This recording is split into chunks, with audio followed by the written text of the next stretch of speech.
Leçon 1. Le catalyseur du tennis suédois. Bonjour Anna. Avez-vous suivi l'histoire du tennis suédois? Bonjour John. Oui, j'ai toujours admiré son développement. Un nom se distingue des autres, Bjorn Borg. La carrière de Bjorn Borg a effectivement été un catalyseur pour les joueurs de tennis suédois. Son impact sur ce sport est remarquable. Nombreux sont ceux qui, ayant suivi ses traces, le considèrent comme leur héros. Ses incroyables réalisations ont inspiré toute une génération. Le calme de Borg sur le court était inoubliable.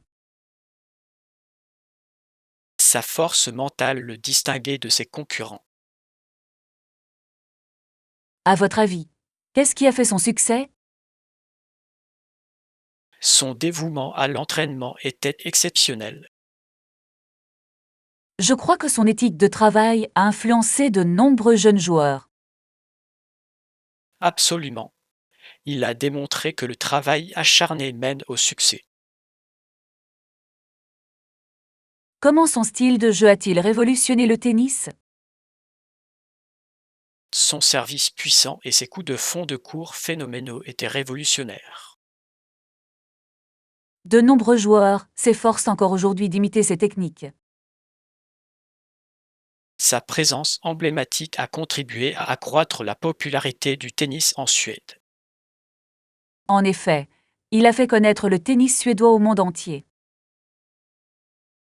Avez-vous vu des documentaires sur la carrière de Borg?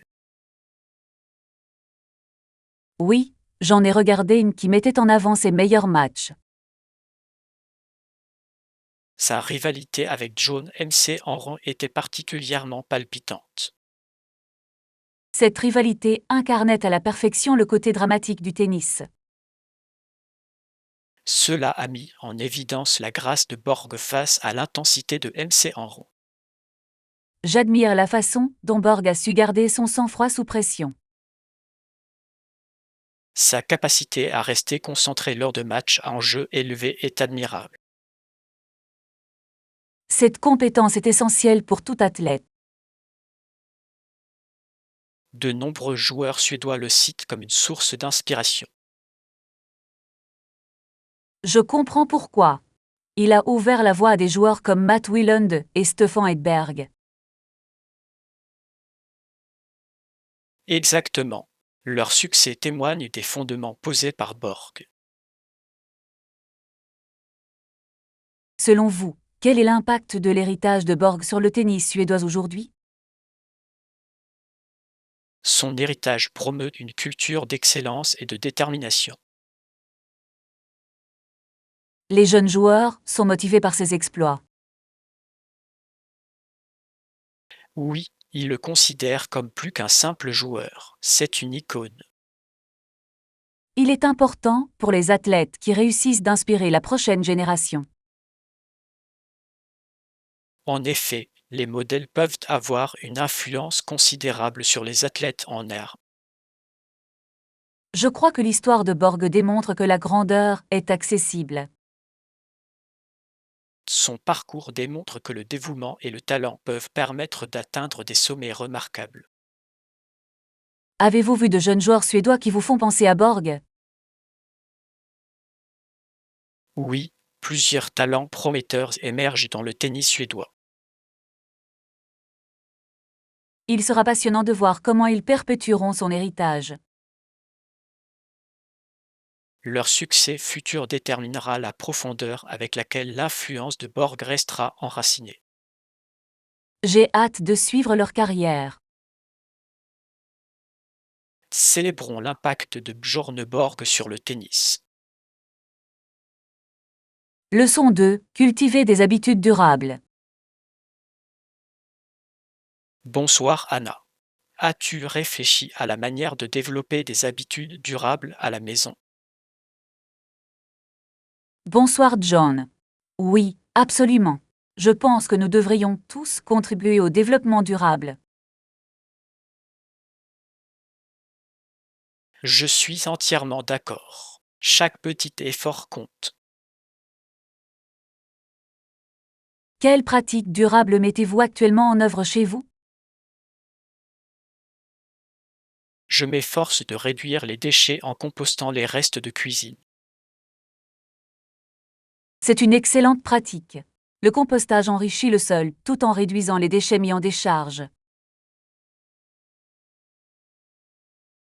Oui, je trouve gratifiant de créer un compost riche en nutriments pour mon jardin. Je veux aussi me mettre au compostage. Comment as-tu commencé? J'ai commencé par désigner un bac spécifique pour le compost. C'est très simple. Ça me paraît faisable. Je vais me renseigner pour me procurer une poubelle. Vous pourriez également envisager le recyclage comme une autre habitude durable. Je recycle déjà, mais je peux améliorer mon processus de tri. Un tri approprié permet de recycler plus efficacement les matériaux. Je trouve cela souvent déroutant, surtout avec les différentes directives. De nombreuses villes mettent à disposition des ressources expliquant les règles de recyclage. Je vais vérifier quelles ressources sont disponibles dans ma région. Bonne idée. De plus, cela permettrait de réduire l'utilisation de plastique à usage unique. J'essaie de les remplacer par des sacs et des bouteilles réutilisables. C'est un excellent début. Refuser les pailles et les couverts en plastique est une autre option. J'y réfléchirai certainement. Chaque petit changement compte.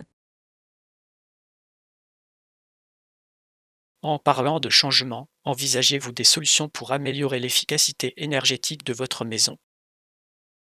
J'envisage d'utiliser des ampoules LED.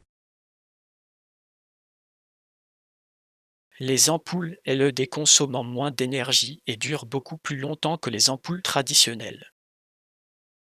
Passer aux ampoules LED semble être un investissement judicieux. C'est tout à fait possible. Une autre option consiste à installer un thermostat programmable. Un thermostat programmable pourrait m'aider à réduire mes factures d'énergie. Il vous permet de programmer le chauffage et la climatisation en fonction de vos habitudes. J'apprécie toutes ces suggestions, John. Je suis heureuse de les partager. Les habitudes durables peuvent avoir un impact considérable sur l'environnement. Je crois qu'ensemble, nous pouvons créer un changement positif significatif. Absolument. De petites actions entreprises par un grand nombre de personnes peuvent aboutir à des résultats remarquables. Je m'engage à faire des choix plus conscients à la maison. Voilà l'esprit.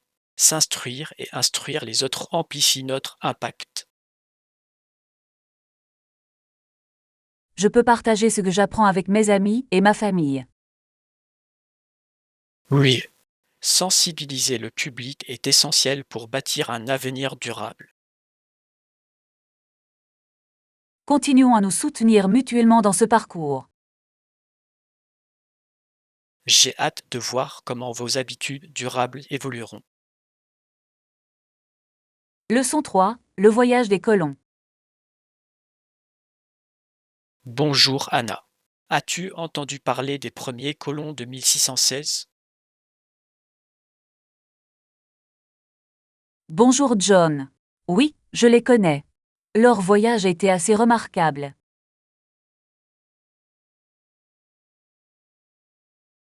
C'était effectivement le cas. Une famille en particulier se distingue. De quelle famille parlez-vous? Je fais référence à une femme qui a voyagé en Angleterre avec son mari et son fils.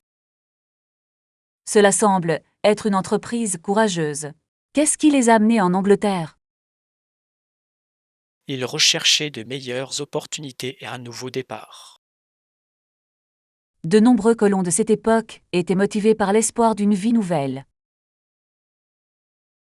Exactement. Les difficultés rencontrées dans leur pays d'origine les ont poussés à explorer de nouveaux horizons. Quel était son nom? Elle s'appelait Abigail. Elle est devenue un symbole de résilience et de force. L'histoire d'Abigail doit être fascinante. Qu'a-t-elle vécu durant son voyage?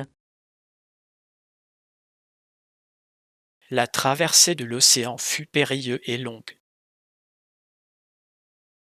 J'imagine combien cela a dû être difficile pour elle et sa famille. Ils ont dû affronter une mer agitée et l'incertitude quant à leur avenir. De tels défis exigeraient un courage immense. Abigail comptait sur sa détermination pour soutenir son mari et son fils. Les liens familiaux peuvent apporter un grand réconfort dans les moments difficiles. Ils ont découvert différentes cultures en Angleterre, ce qui a enrichi leur expérience. Cette expérience a dû être instructive. Oui, Abigail a acquis de nouvelles compétences qui lui seraient plus tard utiles pour s'installer. Qu'ont-ils finalement fait une fois arrivés en Angleterre? Ils recherchaient une communauté où ils pourraient s'établir. De nombreux colons éprouvaient un fort désir de créer un réseau de soutien. La famille d'Abigail a fini par intégrer une colonie en pleine expansion. Cela a dû être gratifiant. Ils ont contribué au développement de la colonie. Leurs efforts ont joué un rôle important dans la société coloniale naissante. Comment leurs expériences ont-elles façonné les générations futures? Leurs luttes et leurs triomphes ont jeté les bases pour les futurs colons. Il est inspirant de constater comment le courage peut mener à des changements significatifs. Absolument. L'histoire d'Abigail trouve encore un écho aujourd'hui. Elle souligne l'importance de la persévérance et de l'espoir. Son parcours peut inspirer de nombreuses personnes. Je crois que partager de tels récits est essentiel pour comprendre notre histoire. Absolument. Les cours d'histoire nous aident à apprécier les sacrifices consentis par nos ancêtres. J'espère en apprendre davantage sur les autres colons de cette époque. Il existe de nombreuses histoires remarquables qui méritent d'être explorées.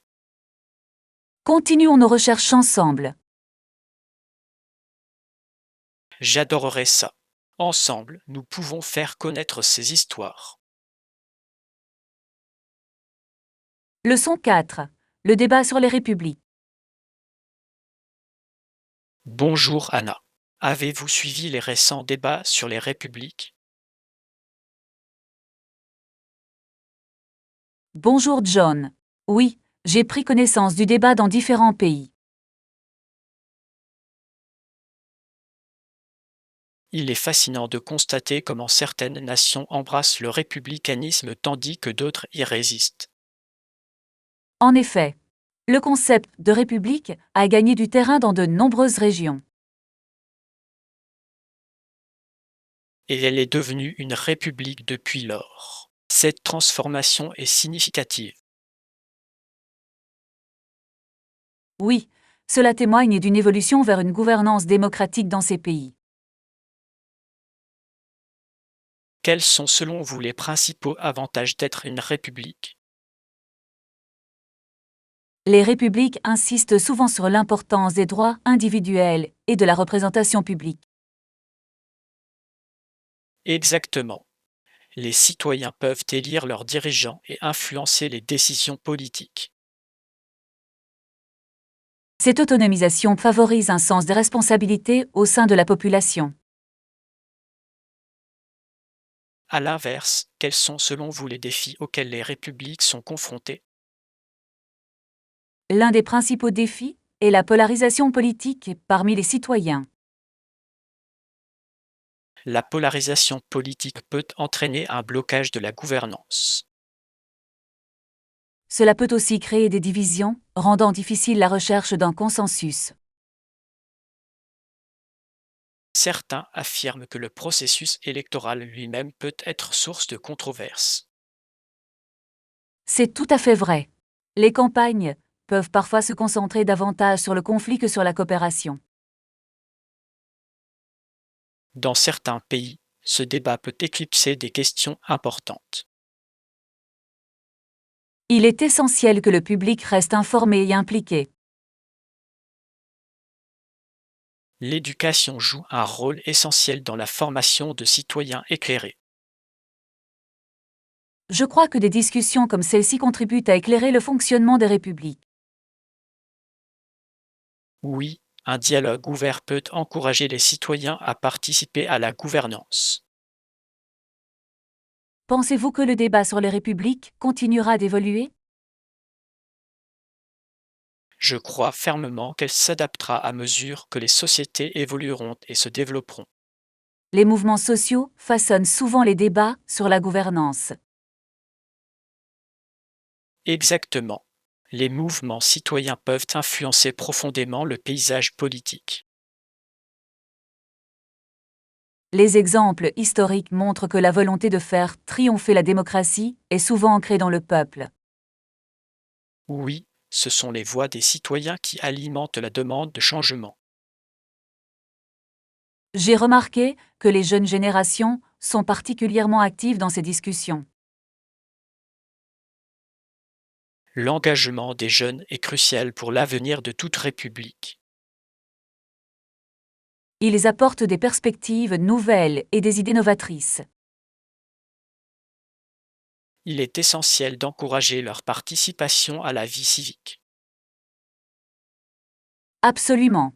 Leurs contributions peuvent mener à des réformes progressistes. Au fur et à mesure que le débat progressera, il sera intéressant d'observer les réactions des différents gouvernements. Certains pourraient accueillir favorablement le changement, tandis que d'autres pourraient y résister. Cette dynamique façonnera l'avenir des républiques dans différentes régions. J'ai hâte de voir comment ces discussions vont évoluer à l'échelle mondiale. Continuons à dialoguer sur la gouvernance et ses implications. Leçon 5. Notre prochain voyage. Bonjour Anna. Es-tu prêt à planifier notre prochain voyage? Bonjour John. Oui, je suis impatient de finaliser les préparatifs. Je suis sûr que nous pourrons trouver d'excellentes options d'hébergement. Je l'espère.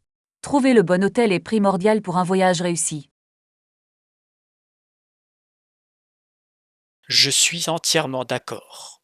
Un séjour confortable améliore considérablement l'expérience globale. Cherchons dès maintenant des offres d'hôtels en ligne. C'est une approche proactive. Les recherches en ligne offrent de nombreuses possibilités. Je préfère commencer par regarder les hôtels boutiques indépendants. Les hôtels de charme offrent souvent une atmosphère plus unique. Ils offrent généralement un service plus personnalisé. C'est un avantage certain par rapport aux grandes chaînes. Quelles sont les caractéristiques les plus importantes pour vous dans un hôtel? Je privilégie un endroit calme et un lit confortable. Critère excellent. Je recherche également un petit déjeuner offert. Le petit déjeuner offert permet d'économiser du temps et de l'argent chaque matin. Cela permet de commencer la journée plus détendue.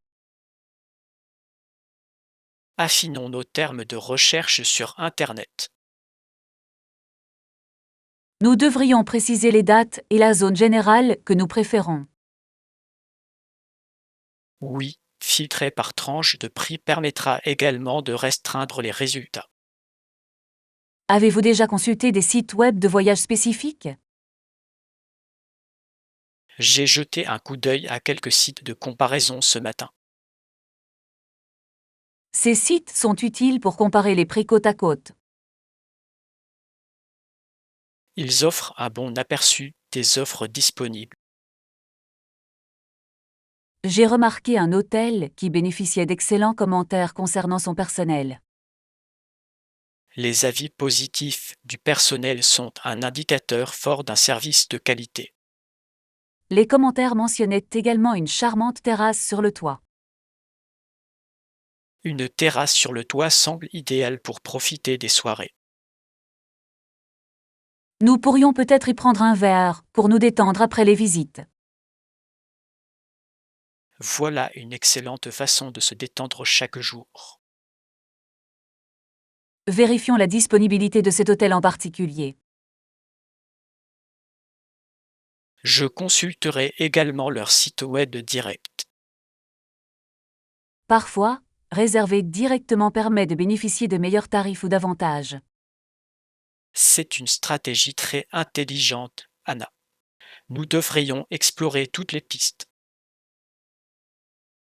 Je constate que l'hôtel est situé à proximité des principales attractions. C'est fantastique. Cela nous fera gagner du temps sur les transports. Moins de temps passé dans les transports, c'est plus de temps pour explorer. Exactement. Nous voulons profiter au maximum de notre temps passé en ville. Et si vous vérifiez les conditions d'annulation? C'est un détail crucial. Des conditions d'annulation flexibles offrent une tranquillité d'esprit. Oui, des changements imprévus peuvent survenir. La flexibilité est donc importante. Je vois une offre très intéressante pour une chambre avec vue sur la ville. Une vue sur la ville serait magnifique. Cela enrichirait considérablement l'expérience. Je pense que cet hôtel répond à tous nos critères. Je suis d'accord, John. Cela me semble être le choix idéal pour nous. Devons-nous procéder à la réservation maintenant? Oui, concluons immédiatement cette excellente affaire. Excellent. J'ai hâte de partir en voyage. Leçon 5. Coordination des plans. Bonjour Anna. As-tu réfléchi à la façon d'informer nos amis de ce voyage? Bonjour, John. J'ai envisagé de créer une discussion de groupe. C'est une bonne idée. Une discussion de groupe permet une communication rapide. Nous pouvons également vous envoyer un courriel pour vous fournir des informations détaillées. Le courrier électronique peut s'avérer utile pour partager des plans et des calendriers précis. Je pense que combiner les deux méthodes serait l'approche la plus efficace. Oui, faisons les deux pour être sûr que tout le monde reçoive les mises à jour. Je vais créer la conversation de groupe tout de suite. Parfait. Cela permettra à chacun de partager rapidement ses idées. Quelles informations devons-nous inclure dans le premier message?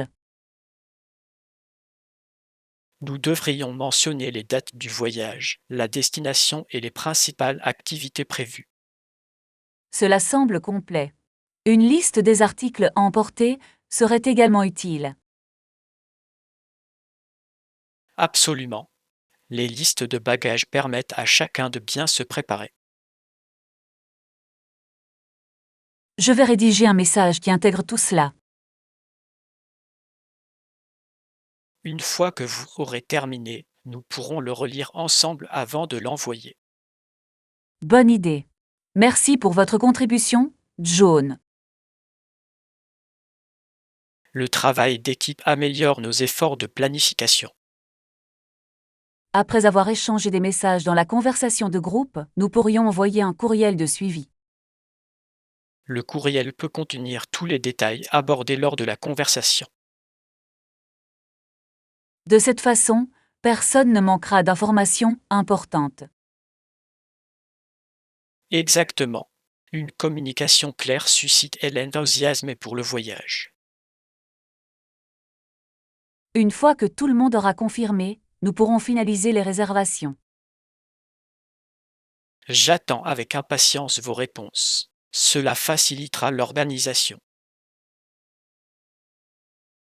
Nous devrions encourager chacun à partager ses préférences en matière d'activité.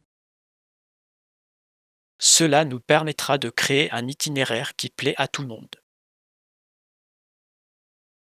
J'espère qu'ils seront enthousiastes à l'idée de participer à la planification. L'engagement conduit souvent à un plus grand sentiment d'anticipation. N'oublions pas non plus de rappeler à nos amis de penser à leurs préparatifs de voyage. C'est un bon point. Certaines personnes pourraient avoir besoin d'aide pour le transport. Je peux également l'inclure dans le message de groupe. De plus, nous pourrions organiser un covoiturage de groupe si nécessaire. Ce serait pratique et amusant. J'aime l'idée de voyager ensemble en groupe. Cela renforce nos amitiés et crée des souvenirs partagés. Exactement. Ces relations enrichissent l'expérience. Dès que le message sera prêt, je l'enverrai sans délai. J'ai hâte de voir les réponses et les idées de chacun. Ensemble, nous ferons de ce voyage un moment inoubliable. Je suis ravi de me lancer dans cette aventure avec vous tous. Leçon 6. Explorer les routes. Bonjour Anna. As-tu déjà pensé au transport pour notre voyage? Bonjour John. Oui, je pense que nous devrions envisager de louer une voiture. Cela nous permettrait d'explorer à notre propre rythme avec une plus grande flexibilité. Exactement. J'adore découvrir des joyaux cachés, loin des sentiers battus. Avez-vous un permis de conduire international? Je n'en ai pas encore. Est-ce nécessaire pour ce voyage? Oui, c'est souvent nécessaire lorsqu'on conduit dans un autre pays. Je devrais en faire la demande avant notre départ. Le processus est généralement assez simple. Merci de m'avoir prévenu. Combien de temps faut-il généralement pour l'obtenir? Cela peut varier, mais la plupart des services traitent les demandes rapidement, souvent en quelques jours. C'est rassurant. Je vais m'en occuper en priorité. Une fois que vous aurez le permis, nous pourrons finaliser la location de notre voiture. Quel type de voiture nous conseillez-vous pour notre voyage? Je recommande un véhicule compact pour faciliter les manœuvres en milieu urbain. Une voiture compacte a également tendance à consommer moins de carburant. Oui, les options de ravitaillement peuvent nous permettre d'économiser de l'argent pendant notre voyage. Quelles sont selon vous les caractéristiques essentielles pour notre voiture de location? Un système GPS serait très utile pour se repérer sur des routes inconnues. Cela atténuerait certainement le stress de se perdre. De plus, la climatisation pourrait améliorer notre confort. C'est particulièrement vrai si nous voyageons vers des climats plus chauds. Avez-vous pris en compte les options d'assurance proposées par les sociétés de location? Je n'en ai pas encore pris. Est-il nécessaire de souscrire une assurance? Il est conseillé de vérifier la couverture d'assurance qu'il propose. La compréhension de ces termes nous protégerait en cas d'accident. En effet, il vaut mieux être préparé à toute éventualité. Je veillerai à me renseigner sur l'assurance lors de la réservation. C'est une sage décision. La sécurité doit toujours être une priorité. Je suis ravie d'être indépendante tout en explorant. Conduire nous permet de créer notre propre itinéraire et d'explorer à notre guise. Avez-vous des destinations spécifiques en tête que nous devrions privilégier? J'adorerais visiter quelques points de vue panoramiques le long de la côte. Les paysages côtiers peuvent être à couper le souffle. Ils créent des expériences mémorables. Nous devrions également envisager de faire un tour aux marchés locaux pour déguster des produits authentiques. Je suis d'accord. Découvrir la cuisine locale est l'un des points forts du voyage. Cela ajoute de l'authenticité et nous relie à la culture. J'ai hâte de savourer de nouvelles saveurs et d'explorer de nouveaux endroits. Assurons-nous de bien planifier notre voyage. Grâce à vos idées et à mes préparatifs, ce sera un voyage inoubliable. J'ai tellement hâte de prendre la route avec toi. L'aventure nous attend.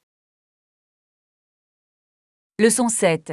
Les merveilles de l'architecture new-yorkaise. Bonjour Anna. Avez-vous déjà exploré les bâtiments intéressants de New York? Bonjour John.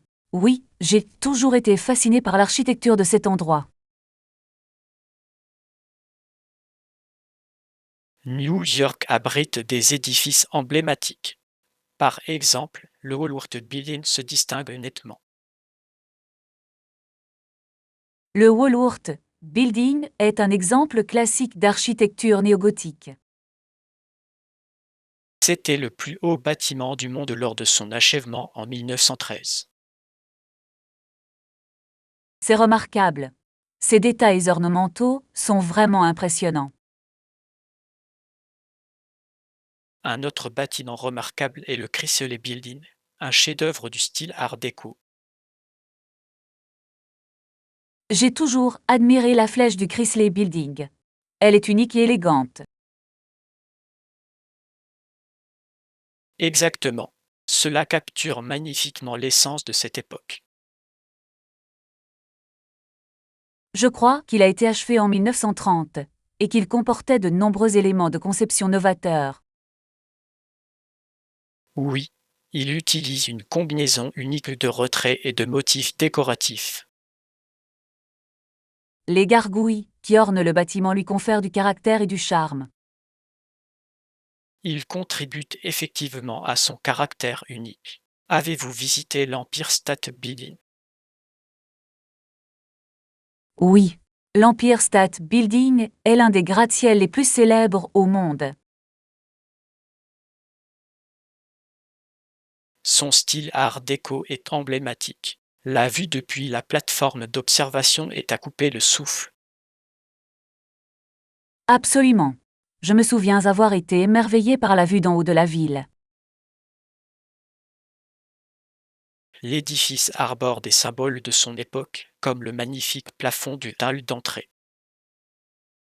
J'apprécie particulièrement la manière dont le hall d'entrée met en valeur un savoir-faire artisanal complexe. New York recèle bien d'autres joyaux architecturaux que ces trois monuments emblématiques. Oui, il existe d'innombrables bâtiments aux histoires fascinantes. Avez-vous visité le Flatiron Building? Sa forme triangulaire unique et captivante. Je l'ai vue en photo, mais je dois la visiter en personne. Vous serez impressionné. le Flatiron Building possède un charme unique. J'ai également entendu parler du One World Trade Center. C'est un symbole de résilience. Oui, le One World Trade Center se dresse fièrement, témoignant de la force de la ville. Beaucoup de gens viennent s'y recueillir et rendre hommage. Le design du One World Trade Center est moderne tout en respectant son histoire. J'apprécie la façon dont l'architecture peut raconter des histoires et susciter des émotions. Les bâtiments reflètent souvent le contexte culturel et historique de leur époque. Connaître leur histoire enrichit l'expérience de la visite. Je vous suggère de faire une visite architecturale guidée lors de votre prochaine visite. Voilà une excellente idée. Cela pourrait approfondir ma compréhension. La silhouette de New York continue d'évoluer, témoignant de sa créativité et de son innovation. J'adorerais être témoin des futurs développements architecturaux dans ce domaine. Chaque bâtiment contribue au caractère de la ville, créant une mosaïque unique. J'ai hâte d'explorer toutes ces structures incroyables. Ensemble, nous pouvons apprécier le génie artistique des remarquables bâtiments de New York. Leçon 8. Acquérir la maturité. Bonjour Anna, comment te sens-tu aujourd'hui? Bonjour John. Je me sens très adulte aujourd'hui. C'est merveilleux à entendre. Qu'est-ce qui vous fait vous sentir ainsi? J'adore être l'aîné de l'école. Cela me donne un sens des responsabilités. Être l'aîné s'accompagne souvent d'attentes accrues, n'est-ce pas? Oui, absolument. Je ressens le besoin de donner le bon exemple aux plus jeunes élèves. C'est admirable. De quelle manière concrète montrez-vous l'exemple? J'essaie d'aider les plus jeunes dans leur étude chaque fois que c'est possible. Les aider à prendre soin d'eux peut aussi renforcer leur confiance en eux. J'aime les voir comprendre des concepts qui leur posent problème. Cela doit être très gratifiant. Cela renforce vos compétences en leadership. Exactement. Je les encadre également lors d'événements scolaires. Participer à des événements renforce l'esprit d'école, n'est-ce pas? Oui, absolument. Je suis fière d'encourager la participation. Que pensez-vous de votre rôle dans les activités extrascolaires?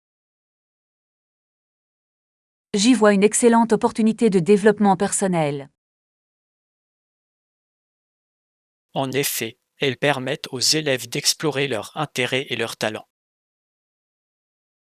J'ai rejoint le conseil étudiant pour avoir voix au chapitre dans les décisions de l'école. C'est impressionnant. Votre implication peut engendrer des changements positifs. Je crois qu'il est important de représenter les opinions de mes camarades de classe. Absolument. La représentation favorise un sentiment d'appartenance à une communauté. Cela encourage également les jeunes élèves à s'exprimer.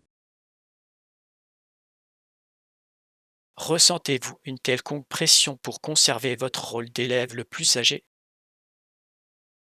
Parfois, je ressens effectivement de la pression, mais je l'accepte comme faisant partie intégrante du processus de maturation. Relever les défis est une compétence essentielle à l'âge adulte. Je veux être une source de soutien pour tous ceux qui m'entourent. Votre volonté d'aider les autres est une marque de maturité. Merci, John. J'apprécie vos encouragements. Quels sont les objectifs que vous vous êtes fixés pour cette année? Je souhaite améliorer mes notes et développer mes compétences en leadership. Ce sont des objectifs louables. Les atteindre renforcera votre confiance en vous. Je prévois également d'organiser davantage d'activités pour les élèves plus jeunes. Cela créera une ambiance conviviale et renforcera les amitiés. Oui, il est important pour moi de favoriser les liens. C'est inspirant de te voir assumer une telle responsabilité à un si jeune âge. Je crois que je peux faire la différence, même en tant qu'étudiant.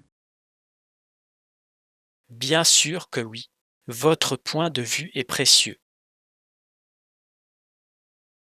Merci de croire en moi, John. Ton évolution sera une source d'inspiration pour les autres, Anna. Je l'espère. Ensemble, nous pouvons créer un environnement scolaire favorable. J'ai hâte de vous voir vous épanouir dans votre rôle de lead.